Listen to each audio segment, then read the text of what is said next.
Let's see what kind of galaxy we woke up to.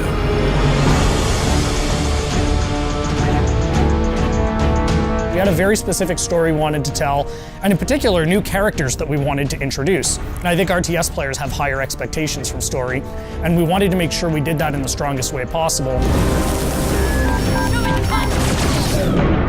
At the end of the original game, the Spirit of Fire and its crew were adrift in space. The crew's in cryosleep, and fast forward 28 years later to Halo Wars 2, they awake to find themselves above a Forerunner installation. Halo fans, especially those who've played Halo 3, will recognize it as the Ark.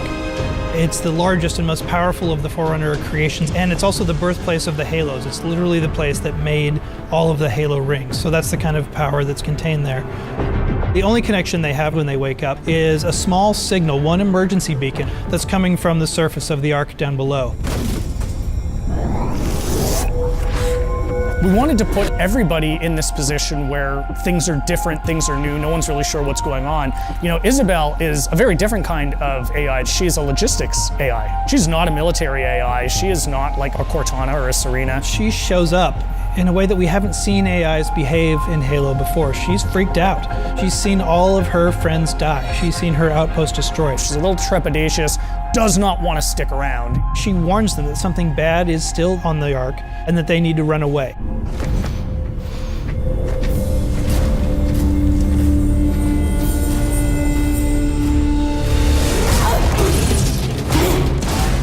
The Spartans from Halo Wars, last time you saw them was in the original Halo Wars, just tearing down a pack of elites. And here are those same Spartans being taken apart by one guy. Who is this guy? They meet Atriox for the first time.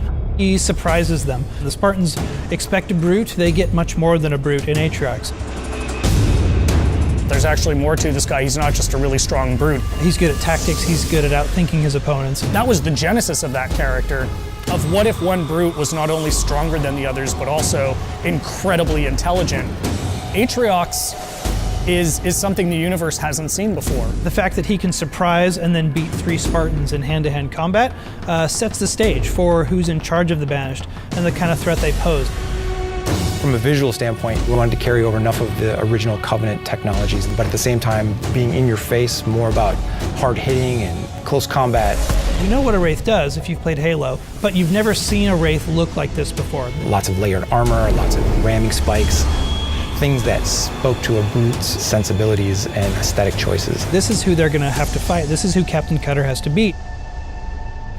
Our astronavigation system can't pinpoint a location. We're not on the map anymore. But as the captain of this ship, he is 28 years out from his last set of orders. Like, what do you do when you are supposed to report into this hierarchy, but you literally haven't seen them for almost 3 decades?